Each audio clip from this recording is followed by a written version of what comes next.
नमस्कार दोस्तों, मैं डॉक्टर नवीन गौतम। स्वागत है आपका एक और नए वीडियो में।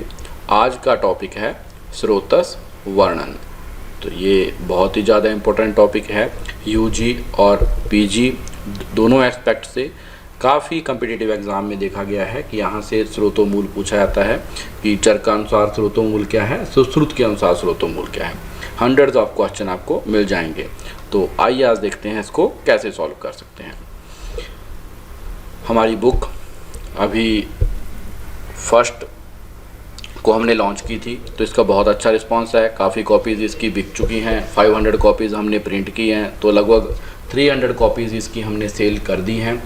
तो जिन भी स्टूडेंट्स को ये चाहिए वो 7087532886 पे 350 रुपीज़ डिस्काउंटेड पेमेंट कर सकते हैं। तो आप पेमेंट गूगल पे, फ़ोन पे या पेटीएम के थ्रू कर सकते।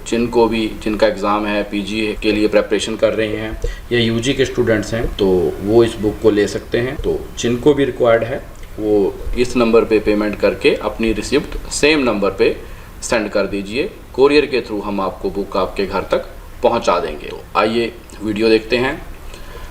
स्रोतस निरुक्ति श्रवणात् स्रोतांसी, कि जो श्रवण करते हैं उनको ही स्रोतस कहा गया है। अब स्रोतस के पर्याय यहाँ से भी कई बार रख के पूछ लेता है कि ये किसके पर्याय हैं। तो इसके पर्याय हैं स्रोत, सिरा, धमनी, नाड़ी, मार्ग, पंथा, रसायनी, ये थोड़ा ध्यान रख सकते हैं, रसवाहिनी, संवृत, छिद्र, असंवृत छिद्र, स्थान, आशय और निकेतन। तो आशय, निकेतन और रसायन, इनका ध्यान रखेंगे, ये कई बार एग्जाम में पूछे गए हैं। स्रोतस संख्या की बात करते हैं। चर का अनुसार 13 स्रोतस का वर्णन किया गया है। इसका वर्णन आपको चर्क विमान 5 में मिलता है। चर्क ने शारीर स्थान में आर्तवाह स्रोतस का भी वर्णन किया है, तो इस चीज़ का ध्यान रखेंगे। 13 में इसको काउंट नहीं किया है, बट यहाँ पे आर्तवाह स्रोतस का वर्णन किया गया है। सुश्रुत के अनुसार देखें तो सुश्रुत ने 11 जोड़े बोले हैं। तो ऐसा ही आता है क्वेश्चन, कितने स्रोतस बोले हैं, तो आपने टिक करना है 11 जोड़े। तो इनको हम बोल सकते हैं 22 योगवाहित स्रोतसों का वर्णन किया गया है सुश्रुत शारीर 9 में। तो और सुश्रुत ने बहिर्मुख और अंतर्मुख, ये 2 प्रकार के स्रोतस भी बताए हैं। तो इस चीज़ का भी आप ध्यान रखेंगे कि अंतर्मुख और बहिर्मुख स्रोतस का वर्णन सुश्रुत जी ने किया है। अष्टांग हृदय की बात करें तो अष्टांग हृदय ने दृश्य व अदृश्य स्रोतसों का वर्णन किया कर 2 भेद बताए हैं। काश्यप जी की बात करें तो काश्यप जी ने सूक्ष्म व महान स्रोतस, ये 2 प्रकार के स्रोतस बताए हैं। और महास्रोतस में इनकी संख्या 9 बताई है, जिसमें से 7 जो हैं वो सिरा प्रदेश में हैं और 2 अधः प्रदेश में।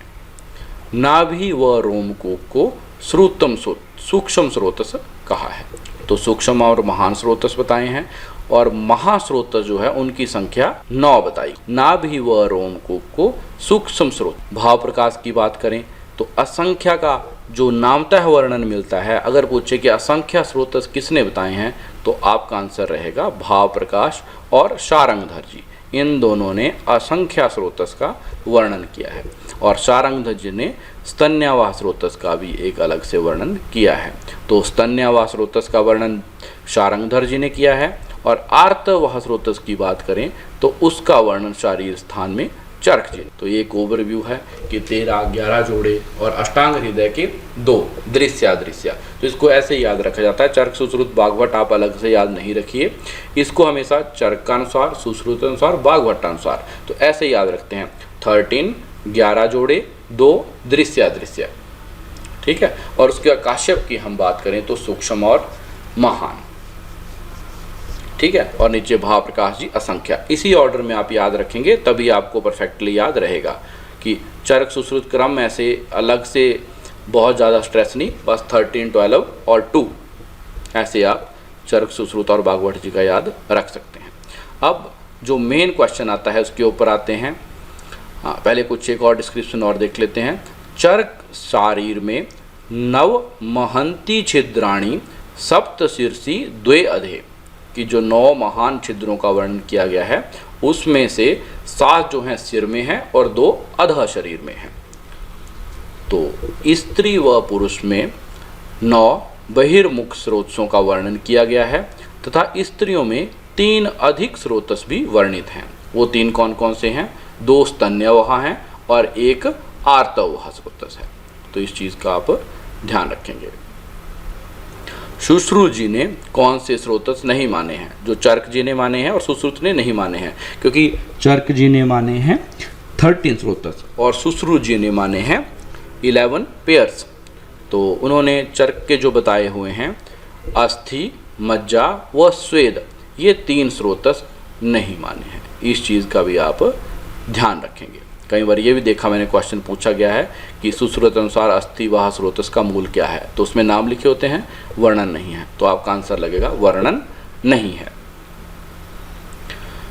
प्राण व जीवन का विशिष्ट आश्रय होने के कारण स्रोतस को जीवितायन कहा गया है। तो जीवितायन भी स्रोतस की ही संज्ञा है, क्योंकि इसमें प्राण और जीवन का विशिष्ट आश्रय होता है। स्रोतोदुष्टि आहार है। कौन सा आहार जो है वो स्रोतोदुष्टिकर होता है? तो दोष के समान व धातुओं के विपरीत, जो भी आहार दोषों के समान होता है और धातुओं के विपरीत होता है वो आहार स्रोतोदुष्टिकर होता है। स्रोतोदुष्टि लक्षण कितने हैं? तो स्रोतोदुष्टि लक्षण 4 हैं। ये भी बहुत ज़्यादा इंपॉर्टेंट है, बहुत ज़्यादा इसके ऊपर कंसंट्रेट करके रखेंगे। तो ये हैं अति प्रवृत्ति, संग, विमार्ग गमन और शिरा ग्रंथि।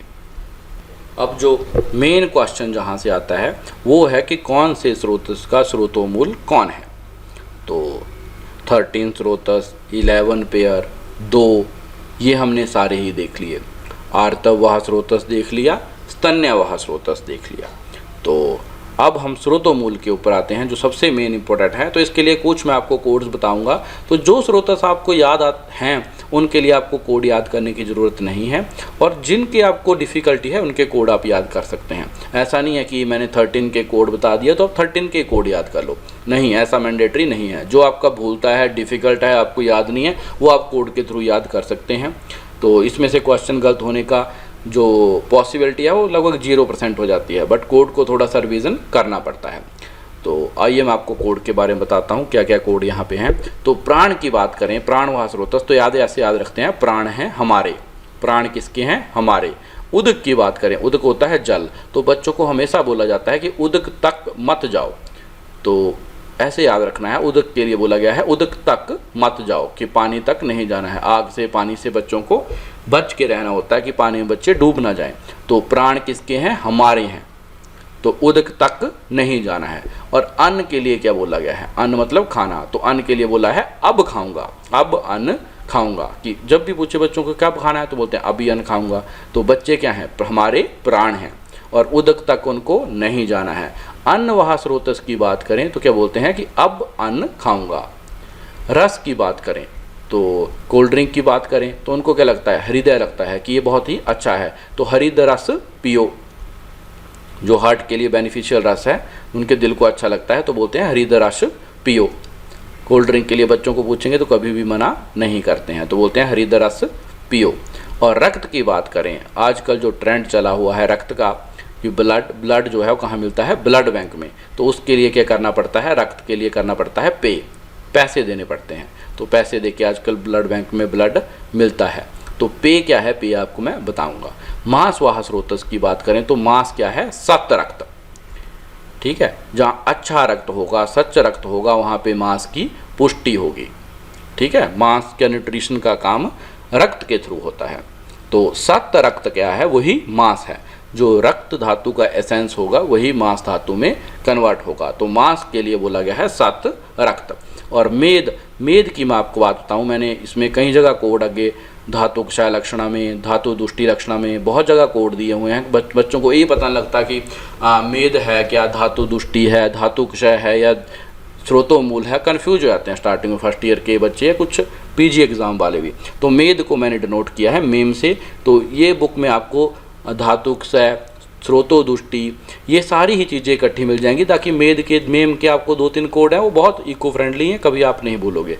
तो मेम के लिए क्या होता है, मेम के लिए बीके बाप की कटी, कि बाप ने जो सारा ही मेहनत करके पैसा कमाया हुआ है उसकी सारी की बर्बादी हो जाती है। मेम की बात की गई है। मेद को हम मेम से डिनोट करेंगे हमेशा। आगे जितने भी कोड आएंगे मेरे मेद का जहाँ भी आएगा, स्रोतो दुष्टि, स्रोतो मूल, दुष्टि लक्षणा, 4-5 जगह आता है, तो हर जगह वो मेम से डिनोट किया गया। 4 कोड आप इकट्ठे याद कर लेंगे तो मेद आपका कभी गलत नहीं होगा।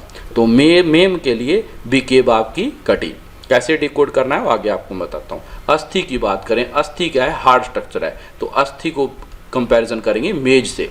अस्थि स्रोतो मूल बहुत बार पूछा गया है, बहुत बच्चों का गलत होता है। तो अस्थि हार्ड स्ट्रक्चर है, कैसा है, मेज। अस्थि आपने देखा होगा कि जो फर्स्ट ईयर में आपकी बोन सेट वगैरह जो आते हैं वो किसके ऊपर रखे होते हैं, मेज के ऊपर रखे हैं। जब भी टीचर पढ़ाते हैं तो अस्थियों को किसके ऊपर रख के पढ़ाते हैं, मेज के ऊपर। तो ऐसे याद रखना कि फर्स्ट ईयर में एनाटॉमी जब पढ़ा रहे हैं तो हम मेज के ऊपर अस्थियां रख के पढ़ते हैं। तो अस्थि क्या है, मेज। तो मेज क्या है आपको मैं आगे बताऊंगा। अस्थि व स्रोतस आपको कभी नहीं भूलेगा। मजे की बात करें तो मज्जा को याद रखेंगे मजे से। आगे मैंने इसका मजे के लिए यूज किया गया है। तो मजा की बात करें तो आज के जमाने में मजे की आस ना रख। आस कैसे डिकोड करना है आगे मैं आपको बताता हूँ। शुक्र की बात करें, शुक्र वहा स्रोतस है वृष से, ठीक है, वृष मतलब बैल। तो शुक्र के लिए हम डिकोड करेंगे वृष से, ऐसे याद रखेंगे। बैल के लिए बोला गया है शुक्र, तो वृष से। मूत्रवाह की बात करें तो मूत्रवाह के लिए याद रखेंगे बम्ब में, ठीक है। तो इसको आप थोड़ा सा अपनी लोकल लैंग्वेज में ट्रांसलेटेड वर्ड्स में समझ सकते हैं। तो मूत्र का मतलब है बम्ब में, और शुक्र के लिए वृष से। थोड़ा सा आप इनको समझ के करेंगे तो आपको ये चीज़ें कभी नहीं भूलेंगी। स्वेद की बात करें, स्वेद ऐसे तो आप एसी में घूम सकते हैं, पर जब मेले में जाओगे तो मेले में आपको स्वेद आप कंट्रोल नहीं कर सकते। तो मेद कहाँ सबसे ज़्यादा आता है, मेले में। और पुरीस की बात करूँ तो पुरीस के लिए पंगु शब्द, पित्त पंगु, कफ पंगु, वो श्लोक आपने पढ़ा होगा। तो यहाँ पे बताया गया है पुरीस भी पंगु है। तो पंगु क्या है आपको कैसे डिकोड करना है मैं आगे बता देता हूँ। आर्तवाह स्रोतस की बात करूं, उसका स्रोतो मूल मैं आपको बता दूंगा। बहुत ज़्यादा कॉम्पिटिटिव एग्जाम्स होते हैं तो उनमें मैक्सिमम टाइम में क्वेश्चन पूछा जाता है। तो प्राण हमारे, उदक तक, अन्न अब खाऊंगा, रस हृदय रस पियो, रक्त के लिए पे, मांस के लिए सत रक्त, मेद के लिए बिके मेम की कटी, बाप की कटी, और अस्थि के लिए मेज। मज्जा की बात करें तो मजे की आस ना रखो। शुक्र के लिए वृष से, मूत्र के लिए बम्ब में, और पुरीश के लिए पंगु। आइए डिकोडिंग देखते हैं। प्राण हमारे, हमारे को अगर हम डिकोड करें तो ह हृदय और म से महास्रोतस। और अगर हम सुश्रुत की बात करें तो इसमें क्या होगा कि हृदय और रसवाहिन्या धमन्या, ठीक है। फर्स्ट और सेकंड वाला मिस हो जाएगा, 2 जगह सेकंड वाला भी जाएगा, मैं आपको आगे बताता हूँ। तो हृदय और रसवाहिन्य धमन्या। तो प्राण हमारे, उदक तक, तक मीन्स तालु, और क से कलोम। तो चर्क और सुश्रुत अनुसार सेम है, उदक तक नहीं जाना है तो तालु और कलोम। अन्न, अब अन्न खाऊंगा। तो अन्न की बात करें तो अब मीन्स आमाशय और वाम पार्श्व। और सुश्रुत जी की बात करें तो सेकंड देखिए मिस हो जाएगा, हमारे में मिस हुआ, आमाशय और अन्नवाहिन्या धमन्या। ये देखिए आमाशय और अन्नवाहिन्या धमन्या। और हृदय रस पियो, तो हृदय द से 10 धमन्या। और आगे जाएंगे अगर तो हृदय और रसवाहिन्या धमन्या। तो रसवाहिन्या धमन्या जो है वो रसवाह स्रोतस में और प्राणवाह स्रोतस में, ठीक है। इस चीज़ का ध्यान रखेंगे, ठीक है। हृदय महास्रोतस और यहाँ पे हृदय रसवाहिन्य धमन्य, यहाँ पे भी हृदय और रसवाहिन्य धमन्य। तो सुश्रुत अनुसार प्राणवाह स्रोतस और रसवाह स्रोतस आप कंपैरिजन कर सकते हैं। रक्त की बात करें तो पे, तो प्लीहा, पी से प्लीहा, वाई से यकृत। तो प्लीहा यकृत, पे फॉर रक्त। तो यहाँ पे देखो मांस और रक्त और मांस में दोनों ही जाएंगे, प्लीहा यकृत और रक्तवाहिन्य धमन्य। और मांस की बात करें तो सत रक्त, तो स्नायु त्वक, यहाँ पे भी स्नायु त्वक और रक्तवाहिन्या धमन्या। और मेद की बात करें, मेद को हम डिनोट करेंगे मेम से। तो मेम के लिए बिके बाप की कटी, तो बिके की बात करें तो ब्रिक, और बाप की बात करें तो बपा वहनम, और कटी की बात करें तो वृक और कटी। सेकंड वाला हमारा कैंसिल हो गया। ठीक है, तो रक्त और मांस में दोनों ही आगे जाएंगे। तो प्राण हमारे उदक तक, अन्न अब खाऊंगा, रस हरिद रस पियो, रक्त के लिए पे, मांस के लिए सतरक्त, मेद के लिए बिके माम की, बाप की कटी मेम के लिए। तो ये सारा ही आप जब अच्छे से लर्न कर लोगे तो स्रोतस आपको स्रोतमूल रिवीजन करने के लिए 2 मिनट का टाइम भी नहीं लगेगा। नेक्स्ट देखते हैं अस्थि वह स्रोतमूल की बात करें तो अस्थि को हमने डिनोट किया है मेद से, तो मेद और जघन। मज्जा की बात करें कि मजे की आस ना रखो, तो आस की बात करें अस्थि, और स की बात करें संधि। ना रखो सुश्रुत ने नहीं बोला है, तो अस्थि, मज्जा व स्वेद ये 3 स्रोत सुश्रुत जी ने नहीं बोले हैं। शुक्र की बात करें तो शुक्र के लिए किसका वर्णन किया है वृष से, तो वृष की बात करें तो वृषणसेफ, और से की बात करें तो स्तन्य। मूत्र वाह स्रोत की बात करें तो मूत्र कहाँ बोला है बंब में, तो बंब क्या है वंक्षण और वस्ती, ये बंब याद रखिए, वस्ती वंक्षण। ठीक है, तो बंब के लिए यहाँ सेकंड जाता है, देखो बंब लिखा हुआ है ना, तो ब यहाँ सेकंड जा रहा है बिना अंग वाला, तो वस्ती और मीटर यहाँ ध्यान रखेंगे कि बंब में सेकंड वाला जा रहा है। तो वंक्षण और वस्ती, तो बंब में वस्ती और मीटर। स्वेद की बात करें तो स्वेद के लिए मैंने आपको बोला था कि ऐसी हर जगह लगा सकते हैं, मेले में लगा सकते हैं, तो स्वेद है मेला, मेद और लोमकूप। पुरीस की बात करें पंगु, पक्वाशय और गुद, तो स्थूल गुद और पक्वाशय के लिए गुद। पुरीश पंगु, स्वेद मेला, मूत्र बंब में और शुक्र वृष। मजे की आसना रखो, अस्थि रखते हैं मेज के लिए पढ़ने के लिए हम। आर्तवह स्रोतस की बात करें गर्भाशय व आर्तवहिन्य धमन्य, तो इनको रिवीजन करने के लिए आपको 2 मिनट का टाइम चाहिए। जो मेरी पूरी बुक का 178 पेजेस के लिए जो टोटल टारगेटेड टाइम है पढ़ने के लिए वो 5 to 6 आवर्स है। इतने में बुक तैयार हो जाती है और आपके मैक्सिमम जो टफेस्ट टॉपिक हैं वो सारे आप प्रिपेयर कर सकते हो। तो मैं तो रिकमेंड करूंगा कि फर्स्ट ईयर से बच्चे एग्ज़ाम ओरिएंटेड स्टडी पे ही ध्यान रखें।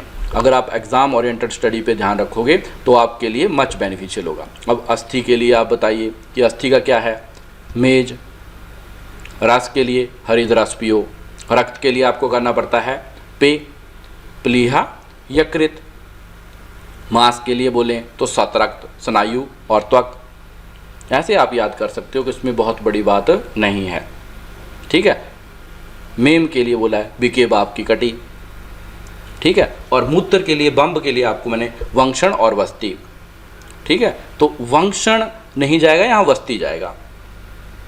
ठीक है, ये सारी चीज़ें आप ऐसे याद रखोगे तो याद रहेगा। स्रोत संख्या कितनी है बच्चे हमेशा भूल जाते हैं, तो आप ऐसे याद रख सकते हैं 13, 12 और 2 और 11 पेड़ बोले हुए हैं। तो आर्तवाह और स्तन्यवाह कहाँ बोला गया है, आर्तव कहाँ से आता है, स्तन्य कहाँ से आता है, उस ऊपर वाले ने क्या बोला है, नीचे वाले ने क्या बोला है, याद रख सकते हैं। थोड़ा सा आपको टेक्निकली इसके बारे में सोचना पड़ेगा। तो दोस्तों जिन लोगों को बुक की ज़रूरत है, फिर से मैं रिपीट कर रहा हूँ, वो जल्दी से ले लें क्योंकि 500 बुक हमने छपवाई हुई है सीरीज़ में। फिर से अगर कोविड की 3rd लहर आती है फिर बच्चे इसके लिए वेट करेंगे और लंबा टाइम लगेगा। तो 300 के पास हमने रजिस्टर्ड कर दिए हैं, तो जल्दी बच्चे इसको बाकी जो लेना चाहते हैं वो ले लें।